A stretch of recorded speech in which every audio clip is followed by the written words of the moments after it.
So hello and welcome, आपका स्वागत है फिर से एक नई वीडियो में। इस वीडियो में हम पढ़ने वाले हैं इंडियन इकोनॉमिक डेवलपमेंट का चैप्टर 6 रूरल डेवलपमेंट। तो चलिए शुरू करते हैं अपने चैप्टर को।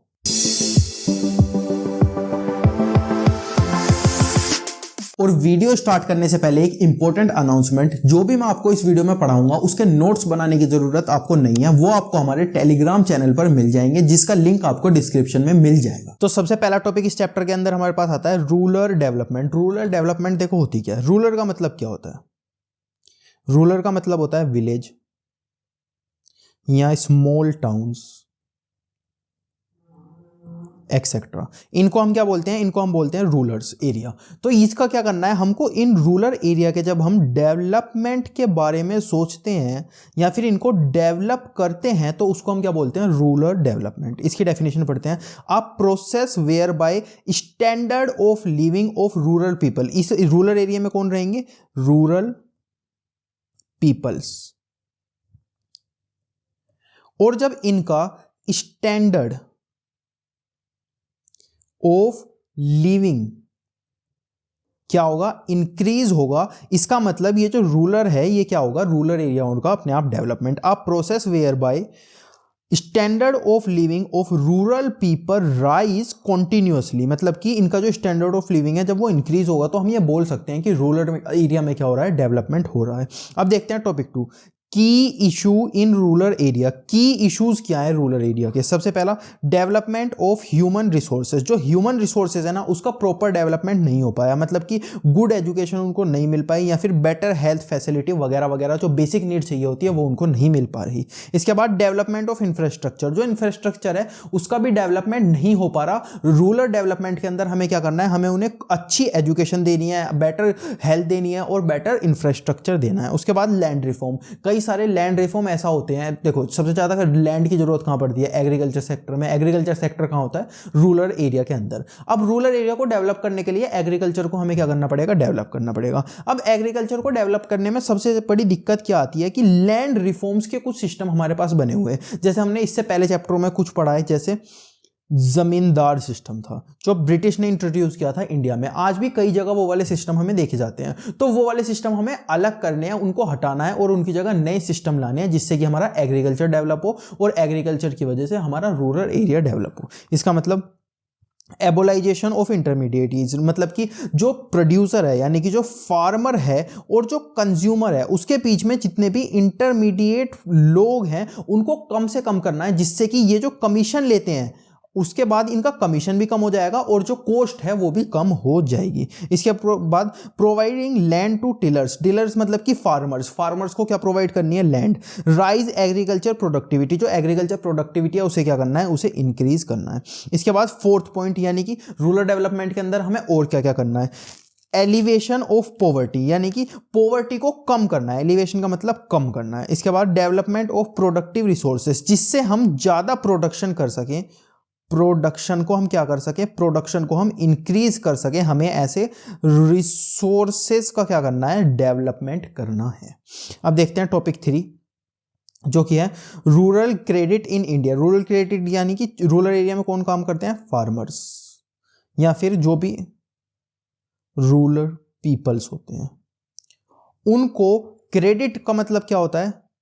क्रेडिट देना। क्रेडिट का मतलब क्या होता है? लोन या फिर उनको उधार पे जो पैसे मिलता है उसको हम क्रेडिट बोलते हैं। तो इन फार्मर्स को क्रेडिट देना कैसे इंडिया में किया जाता है वो हम इस टॉपिक के अंदर देखेंगे। सबसे पहला, need for credit of farmer. Farmer को ये पैसे चाहिए क्यों? शॉर्ट टर्म के लिए चाहिए, मीडियम टर्म के लिए चाहिए और लॉन्ग टर्म के लिए चाहिए। क्यों क्यों चाहिए? शॉर्ट टर्म जैसे कि सीड्स के लिए चाहिए या फर्टिलाइजर्स के लिए चाहिए, payment of wages. Short term के लिए पैसा चाहिए उधार पे। मीडियम टर्म यानी कि एनिमल्स खरीदने के लिए, पंप सेट जो वाटर फार्मर को देते हैं, मतलब कि फार्म्स के अंदर वाटर लाते हैं रिवर्स से निकाल के या जमीन के नीचे से निकाल के। इंप्रूवमेंट ऑफ लैंड को इंप्रूव करने के लिए, यानी कि मीडियम टर्म के लिए पैसा चाहिए। और लॉन्ग टर्म के लिए भी क्रेडिट चाहिए, उधारी पे पैसा चाहिए, जिससे कि वो परमानेंट इंप्रूवमेंट कर सके अपने फार्म्स के अंदर, अपनी फार्मिंग के प्रोसेस के अंदर। इसके बाद सोर्सेस, कहां कहां से उसको पैसा मिल सकता है? इसके 4 सोर्सेस होते हैं। सबसे पहला नॉन इंस्टीट्यूशनल सोर्सेस, दूसरा institutional sources. Non institutional sources जैसे rural money lender. Rural money lender क्या होते हैं, जैसे मैं एक किसान हूं या फिर मैं एक फार्मर हूं, है ना, तो मेरा जो काम है ना वो फार्मिंग का बहुत ज्यादा बड़ा है, मेरे पास बहुत सारे पैसे हैं। अब मैं उस पैसों को क्या करूं, मैं उस पैसों को जिन लोगों के पास पैसा नहीं है उनको लैंड कर सकता हूं ना, उनको उधार पे दे सकता हूं। तो ऐसा क्या हो जाएगा, मेरे को थोड़ा सा इंटरेस्ट मिल जाएगा और जिन लोगों के पास पैसा नहीं है उनको मिल जाएगा। तो ये कौन सा होता है, rural money lender refers to non professional. ये कोई प्रोफेशनल नहीं होते, बैंक से नहीं होते, इनका रोजगार का काम नहीं होता लैंडिंग करना, ये कभी कभी करते हैं पार्ट टाइम के लिए। Persons who lend money as a side activity, यानी कि एज अ साइड बिजनेस वो करते हैं। मेन एक्टिविटी क्या होता है इनकी, फार्मिंग होती है या कुछ और एक्टिविटी होती है, साइड बिजनेस ऐसा करते हैं मनी लेंडर। ये किसके अंदर आते हैं, नॉन इंस्टीट्यूशनल सोर्सेस के अंदर, जहां से फार्मर क्या ले सकते हैं, उधार पैसे ले सकते हैं।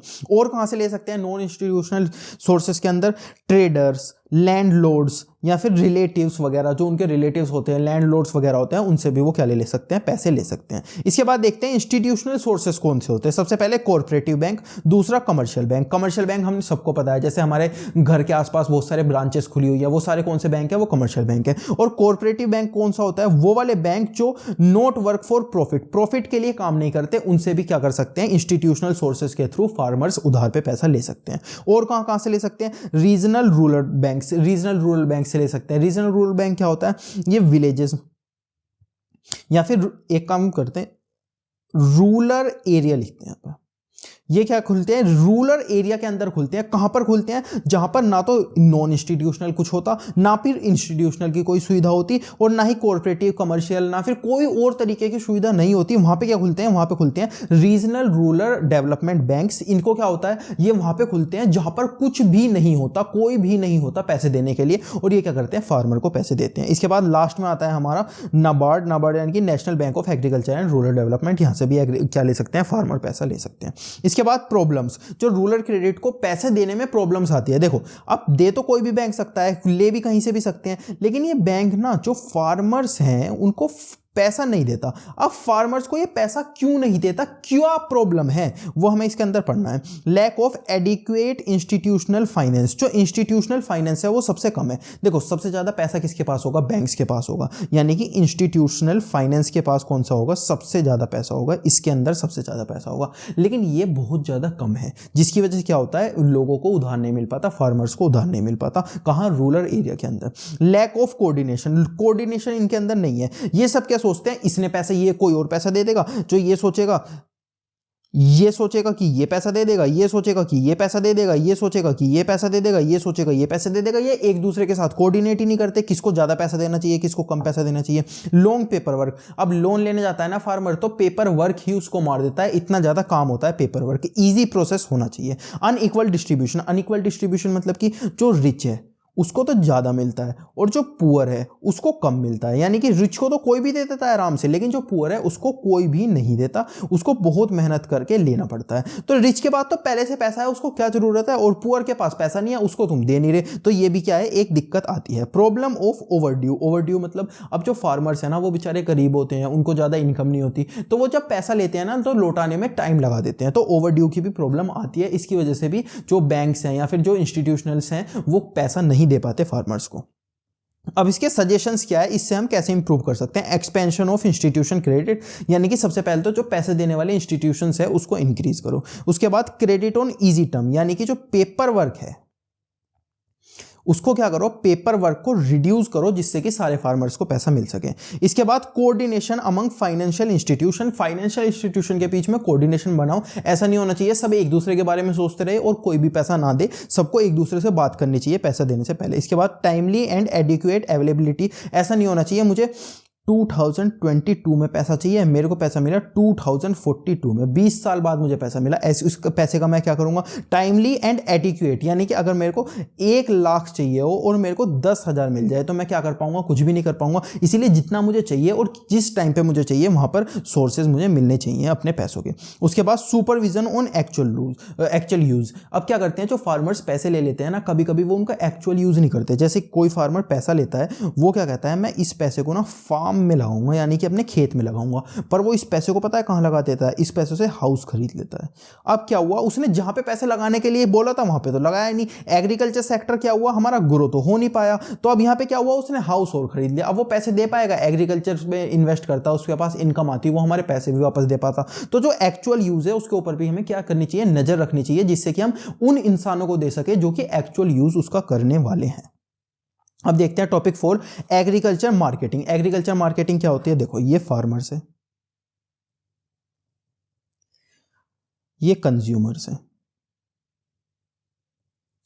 अब ये फार्मर्स क्या करते हैं, ये गुड्स प्रोड्यूस करते हैं और किसको देते हैं, कंज्यूमर्स को देते हैं। अब ये जो गुड्स है ना, ये जब कंज्यूमर तक पहुंचाने होते हैं और इनसे पैसा लेना होता है, तो ये एक ऐसे नहीं हो जाता हवा में उड़ के, या फिर अमेजोन या किसी भी चीज से नहीं होता। ये किससे होता है, ये होता है मार्केट से। ये एक मार्केट क्या होती है, मार्केट एक प्लेस होती है जहां पर फार्मर अपने गुड्स कंज्यूमर को दे सकते हैं और कंज्यूमर से रिटर्न में पैसा ले सकते हैं। अब जितना अच्छा मार्केट होगा, हर जगह पे मार्केट होना चाहिए, ऐसा नहीं होना चाहिए कि कोई साउथ में रहता है या फिर कोई ईस्ट में रहता है और वो दिल्ली आ रहा है अपना सामान बेचने, वो तो बेचारा आने जाने में मर जाएगा। हर जगह होना चाहिए, अच्छे मार्केट होने चाहिए जो कि फेयर प्राइस फार्मर को दे सके, ऐसे मार्केट होने चाहिए। अब देखते हैं एग्रीकल्चर मार्केटिंग होती क्या है। सबसे पहले इसकी डेफिनेशन पढ़ते हैं। Agriculture marketing comprises all operation involved in the movement of farm produce from the producer to consumer। farm produce यानी कि goods from the producer, यानी कि जो इसको बना रहा है, जो फार्मर्स है, टू कंज्यूमर, प्रोड्यूसर से कहां पे, कंज्यूमर तक पहुंचाने का जो ऑपरेशन है, जो भी इसके अंदर प्रोसेस है, उसको हम क्या बोलते हैं, एग्रीकल्चर मार्केटिंग बोलते हैं। इसके एडवांटेजेस क्या होते हैं अच्छी एग्रीकल्चर मार्केटिंग के। सबसे पहले मोर प्रोडक्टिव, यानी कि जो फार्मर है वो और ज्यादा प्रोडक्टिव हो जाएगा। जितना ज्यादा उसका सामान बिकता चला जाएगा, जल्दी बिकेगा, ज्यादा पैसों में बिकेगा, उतना ज्यादा वो और उगाएगा और ज्यादा प्रोडक्टिव हो जाएगा। Smooth supply of raw material, जो फार्मर को रॉ मटेरियल चाहिए उसको भी जल्दी मिल जाएगा, और अगर फार्मर से किसी को कोई चीज खरीदनी है एज अ रॉ मटेरियल तो वो भी जल्दी से खरीद पाएगा अगर मार्केट अच्छा होगा तो। Food grains to non farm population, देखो नॉन फार्म पॉपुलेशन कौन सी है, जो हमारे कंज्यूमर है, ये खुद तो फार्मिंग करते नहीं है, इनको कहां से चाहिए, फार्मर्स से गुड्स चाहिए, तो ये भी क्या ले सकते हैं, फार्मर्स से गुड्स ले सकते हैं अच्छे से। इसके बाद farmers getting proper report from there crops, जो उनके क्रॉप्स हैं उनसे क्या कर सकते हैं, प्रॉपर रिपोर्ट ले सकते हैं, कितनी हमने प्रोड्यूस की, कितनी सेल हुई, कितने पैसों पे सेल हुई, कितना हमें प्रॉफिट हुआ, वगैरह वगैरह। इंक्रीज एक्सपोर्ट, अगर हम और ज़्यादा प्रोड्यूस करेंगे, स्मूथ रॉ मटेरियल मंगा पाएंगे, अच्छी क्वालिटी का मंगा पाएंगे या बना पाएंगे, तो क्या कर पाएंगे, हम एक्सपोर्ट पे इंक्रीज कर पाएंगे। अब देखते हैं कि अच्छे एग्रीकल्चर मार्केट का फीचर्स क्या होते हैं। सबसे पहला, decrease the number of middle man. Number of middle man यानी कि जो फार्मर है और इसके बीच में, कंज्यूमर के बीच में ना बहुत सारे मिडल मैन बैठे हुए हैं, जिनको हमें क्या देना पड़ता है, जिनको हमें कमीशन देना पड़ता है कुछ काम वगैरह करवाने के बारे में। तो क्या करना है, हमें इन मिडल्समैन को कम करना है, जिससे कि कमीशन भी कम होगा, और कमीशन कम होगी तो कॉस्ट भी कम होगी और ज़्यादा गुड्स अच्छे से बिक पाएंगे। इसके बाद adequate and proper facility of storing. ऐसा नहीं होना चाहिए कि आज किसी फार्मर ने अपना सामान बेचने के लिए मार्केट में लगाया और उसका नहीं बिक पाया तो वो खराब ही हो गया। स्टोरिंग की अच्छी फैसिलिटी होनी चाहिए, एडिक्वेट एंड प्रॉपर फैसिलिटी। इसके बाद ग्रेडिंग एंड स्टैंडर्डाइजेशन, यानी कि ग्रेडिंग का मतलब क्या होता है, सपोज जो फार्मर है वो XYZ 3 प्रोडक्ट बनाता है, अब तीनों को ना वो सेम प्राइस में बेचता है 15 रुपीज में, उसका कोई भी नहीं खरीदता। इसको ना ग्रेड करना पड़ेगा, मतलब जैसे X है इसको A ग्रेड देना पड़ेगा, Z है इसको B ग्रेड देना पड़ेगा, Y है इसको क्या देना पड़ेगा, C ग्रेड देना पड़ेगा। अब ये सबको कितने में बेच रहा था, सबको ये बेच रहा था 15 रुपीज में, लेकिन इसको ABC ग्रेड के हिसाब से बेचना चाहिए। जैसे जो सबसे अच्छे पोटैटो है, जो हेल्दी दिख रहे हैं, उसको ये 20 रुपीज में बेच सकता है। जो मीडियम है, ना ज़्यादा अच्छे हैं ना ज़्यादा खराब है, उनको ये 15 में बेच सकता है, और जो खराब ही हैं उनको ये 10 में बेच सकता है। अब इसने क्या किया, ग्रेडिंग की, यानी कि स्टैंडर्डाइजेशन किया अपनी फैसिलिटीज़ का, मतलब कि अपने प्रोडक्ट का, जिससे कि इसने अलग अलग प्राइजेस लोगों के सामने लाए और हर कोई इसको अफोर्ड कर पाएगा। जो कम अफोर्ड कर पाएगा वो खराब कर लेगा C ग्रेड का, और जो अच्छा कर पाएगा वो क्या करेगा, A ग्रेड का ले लेगा। इसके बाद एडिक्वेट एंड चीप ट्रांसपोर्टेशन, जो ट्रांसपोर्टेशन होनी चाहिए वो चीप होनी चाहिए। उसके बाद गुड प्राइस फॉर क्रॉप्स, जो क्रॉप्स हैं उसके अच्छे प्राइस फार्मर को मिलने चाहिए। इसके बाद defects of agriculture marketing in India, जो एग्रीकल्चर मार्केट है इंडिया के अंदर, उसके अंदर क्या क्या डिफेक्ट है। सबसे पहले lack of storage facility, storage facility India के अंदर नहीं है, लोगों का सामान, फार्मर का सामान भी बिकने से पहले कई बार खराब हो जाता है। उसके पास फोर्स्ड सेल यानी कि देखो जो फार्मर्स होते हैं ना वो वेट करते हैं कब हमारे क्रॉप्स की, जो चीज वो उगा रहे हैं, जो चीज वो बेच रहे हैं मार्केट के अंदर जाके, उसका प्राइस कब इंक्रीज होगा तो फिर वो सेल भी इंक्रीज कर देंगे जिससे कि वो ज्यादा प्रॉफिट कमा सके। अब क्या हुआ, जो अमीर फार्मर है जिसके पास खाने के लिए पैसा है वो तो ठीक है, लेकिन जो गरीब है अब वो अच्छे प्राइस होने का वेट करेगा या वो अभी का अभी सेल कर देगा? अगर वो अभी सेल नहीं करेगा तो वो तो बेचारा भूखा मर जाएगा। तो वो क्या करता है, वो अपने प्राइस को इंक्रीज होने का वेट नहीं करता, जब वो डिक्रीज रहता है तभी सेल कर देता है, जिससे कि उसका जो प्रॉफिट है वो कम हो पाता है। इसका मतलब उसे क्या करना पड़ा, उसे करना पड़ा फोर्स्ड सेल, यानी कि वो सेल करना भी नहीं चाहता था, उसको फोर्स्ड सेल करनी पड़ी। इसकी पढ़ लेते हैं। Forced sale means some farmer have to sell their crops at a low price because they don't wait for the time when price of crops increase due to their poverty। जो वो गरीब होते हैं इसकी वजह से वो वेट नहीं कर पाते। इसके बाद lack of transportation facility. Transportation facility भी इंडिया के अंदर क्या है, बहुत कम है। Large number of middle man, जो मिडल मैन है इनके बीच में क्या देना पड़ता है, कमीशन देना पड़ता है। जो बेचारा फार्मर है वो भी देता है, जो कंज्यूमर है वो भी देता है, तो ये भी क्या है, मिडल मैन भी बहुत ज़्यादा है। Lack of market information, market information भी सही से नहीं पता ना फार्मर को ना कंज्यूमर को। इसके बाद ग्रेडिंग मेथड यानी कि स्टैंडर्डाइजेशन, ABC जो ग्रेड देते हैं उसको भी बहुत कम देखा जाता है इंडिया के अंदर। लैक ऑफ इंस्टीट्यूशनल फाइनेंस, जो इंस्टीट्यूशनल फाइनेंस है, जो क्रेडिट देता है या फिर जो लोन देता है फार्मर को, वो क्या है, बहुत कम है। लैक ऑफ ऑर्गेनाइजेशन, जो ऑर्गेनाइजेशन फार्मर से raw material, as a raw material farmers के प्रोडक्ट खरीदती है और उनसे कुछ और बनाती है, वो ऑर्गेनाइजेशन क्या है, वो भी बहुत ज्यादा कम है। इसके बाद गवर्नमेंट मेजर्स, गवर्नमेंट ने क्या क्या क्या चीजें की जिससे कि एग्रीकल्चर जो सेक्टर है वो अच्छा हो जाए। सेटिंग अप या फिर रूरल डेवलपमेंट हो जाए। सेटिंग अप रेगुलेट मार्केट, उन्होंने मार्केट सेट किए जिससे कि जो फार्मर है वो मार्केट के अंदर अपने सामान को बेच सके, कंज्यूमर खरीद सके, उससे क्या होगा, जो हमारा रूरल डेवलपमेंट है वो हो जाएगा। एनकरेजमेंट ऑफ कोऑपरेटिव मार्केटिंग, लोग एक दूसरे से मिलजुल कर काम करें जिससे कि क्या हो, कॉस्ट कम हो, उनका प्रॉफिट ज़्यादा हो। Warehousing facility, warehousing facility पे गवर्नमेंट ने ध्यान दिया। ग्रेडिंग एंड स्टैंडर्डाइजेशन यानी कि ABC ग्रेड टाइप की फार्मर्स को बताया कि तुम ऐसे करके भी अपने प्रोडक्ट को क्या कर सकते हो, सेल कर सकते हो। Providing market information, proper information provide की फार्मर्स को।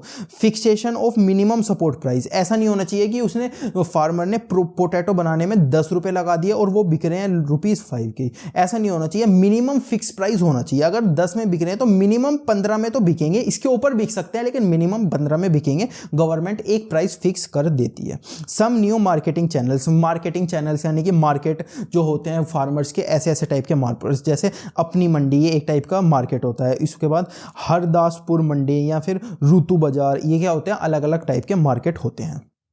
इसके बाद टॉपिक 5 डाइवर्सिफिकेशन ऑफ एग्रीकल्चर। देखो एग्रीकल्चर ना एक टाइप का नहीं होता, 2-3 टाइप का होता है। कैसे, सबसे पहले देखते हैं इसका meaning. It means variety of farming, जो फार्मिंग होती है एग्रीकल्चर के अंदर वो अलग अलग वैरायटी की होती है। India has 2 type of variety, बाहर और हो सकती है रेस्ट ऑफ वर्ल्ड में, लेकिन इंडिया के अंदर केवल 2 टाइप की होती है। पहला क्रॉप के अंदर वैरायटी होती है, दूसरा डाइवर्सिफिकेशन ऑफ प्रोडक्टिव एक्टिविटी, यानी कि जो एक्टिविटीज करते हैं फार्मिंग के अंदर उसके अंदर वैरायटी होती है। क्रॉप के अंदर जैसे multiple type of crops farmers उगाते हैं। और डाइवर्सिफिकेशन इन प्रोडक्टिव एक्टिविटी जैसे लीव स्टॉक यानी कि जो क्रॉप्स वगैरह उगाते हैं। पोल्ट्री फार्मिंग जो होती है, फिशेस जो होती है, ये क्या होती है, अलग अलग टाइप की एक्टिविटी होती है। तो विद डाइवर्सिफिकेशन कितना हुआ एग्रीकल्चर में, 2 टाइप का, पहला क्रॉप्स, दूसरा डाइवर्सिफिकेशन इन प्रोडक्टिव एक्टिविटी। इसके बाद देखते हैं importance of agriculture diversification. Agriculture diversification क्यों इंपॉर्टेंट है किसी भी इकोनॉमी के लिए। इंक्रीज इनकम, सबसे पहले तो अगर सब लोग पोटैटो ही उगाने लगेंगे तो बाकी चीज कौन उगाएगा, उनकी इनकम ही नहीं हो पाएगी दूसरे लोगों की। सब मिलजुल कर उगाएंगे अलग अलग चीज तो क्या होगी, इनकम इंक्रीज होगी हर इसकी। स्टेबलाइजेशन ऑन फार्मर इनकम, जो फार्मर की इनकम है वो स्टेबल रहेगा, कॉम्पिटिशन कम रहेगा और जो फार्मर है उनकी इनकम जो है वो पक्का रहेगी कि साल के एंड में इतनी इनकम होनी ही होनी है। Specially beneficial to small and minor, जो अमीर फार्मर्स है ना वो तो पैसा कमा ही लेते हैं, जो स्मॉल है उनके ऊपर ध्यान दिया जाएगा इसकी वजह से। मीटिंग डिमांड, जो फूड्स की डिमांड है, अगर हर कोई पोटैटो उगाएगा तो टोमेटो की डिमांड कौन सेटिस्फाई करेगा, इसीलिए हर टाइप की डिमांड क्या होगी, इकोनॉमी के अंदर सेटिस्फाई हो जाएगी। एग्रीकल्चर डाइवर्सिफिकेशन इन इंडिया, जो एग्रीकल्चर का डाइवर्सिफिकेशन है इंडिया के अंदर कैसा है, सबसे पहले हॉर्टिकल्चर, हॉर्टिकल्चर यानी कि फ्रूट वेजिटेबल ग्रासेस वगैरह लोग उगाते हैं, उसको क्या बोलते हैं, horticulture. Live stock sector, live stock sector जैसे एनिमल हस्बेंड्री, जैसे शिप्स काउ कोट, इन सबको रखते हैं, उनसे चीज़ें निकलवाते हैं या फिर लाते हैं, उससे नई नई प्रोडक्शन करते हैं फार्मिंग के अंदर। उसके बाद क्या है, फिशेस, फिशेस को करते हैं, अलग अलग प्रोडक्शन करते हैं, फिशेस का रिप्रोडक्शन करवाते हैं, फिशेस को इंक्रीज करते हैं और अलग अलग चीज़ों के अंदर उनको यूज़ करते हैं। उसके बाद इंफॉर्मेशन टेक्नोलॉजी, अब इंफॉर्मेशन टेक्नोलॉजी तो हर जगह इंपॉर्टेंट है, फार्मिंग के अंदर भी इंपॉर्टेंट है इंफॉर्मेशन टेक्नोलॉजी। ये क्या करती है, प्राइस को बता देती है कि फ्यूचर में क्या प्राइस होने वाला है, वेदर बता देती है फ्यूचर में क्या वेदर होने वाला है, सॉइल की कंडीशन बता देती है कि सॉइल अच्छा है बेकार है। अब जब पढ़ते हैं ऑर्गेनिक फार्मिंग, ऑर्गेनिक फार्मिंग क्या होती है, देखो जो हम सीड्स यूज करते हैं या फिर फर्टिलाइजर्स यूज करते हैं, उसमें ना फार्मर बहुत ज्यादा केमिकल यूज ना करे, ऐसा हमें कुछ चीज चाहिए थी, तो हमने क्या किया, हमने ऑर्गेनिक फार्मिंग को निकाला। इसमें क्या होता है, इसमें जो भी केमिकल फ्री चीजें होती है, सीड्स हो गए, फर्टिलाइजर्स हो गए या कुछ भी हुआ, वो सब केमिकल फ्री दिया जाता है फार्मर्स के अंदर। इसका मतलब क्या होता है, organic farming is a system of farming that rely, ये क्या है, रिलाई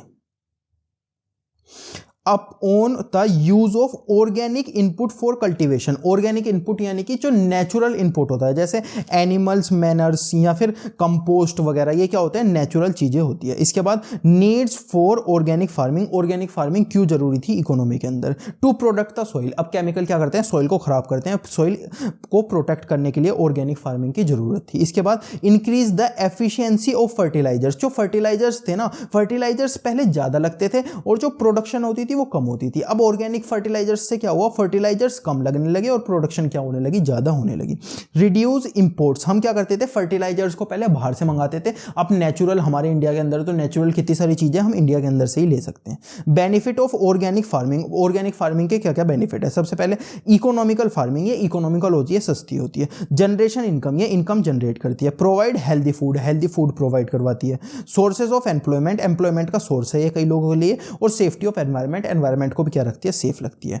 इसके लिमिटेशंस क्या क्या है, मतलब कि इसकी बुराइयां क्या क्या है, सबसे पहले लेस पॉपुलर, ये लोगों के बीच में कम पॉपुलर है, लोगों को, आधे लोगों को तो पता भी नहीं है ऑर्गेनिक फार्मिंग होती क्या है। Lack of infrastructure and marketing facility, India के अंदर ना ऐसा इंफ्रास्ट्रक्चर नहीं है, मतलब कि ऐसे लोग प्रोड्यूस नहीं करते गुड्स जो कि ऑर्गेनिक फार्मिंग के अंदर यूज हो, रॉ मटेरियल प्रोड्यूस नहीं करते, या फिर मार्केटिंग फैसिलिटी नहीं है जहां पर लोग खरीदते हो ऑर्गेनिक प्रोडक्ट्स को। उसके बाद लो यील्ड, इनके अंदर प्रोडक्शन क्या होती है, कभी कभी कम होती है, हम अच्छी चीज यूज करेंगे तो प्रोडक्शन तो कम ही होगी।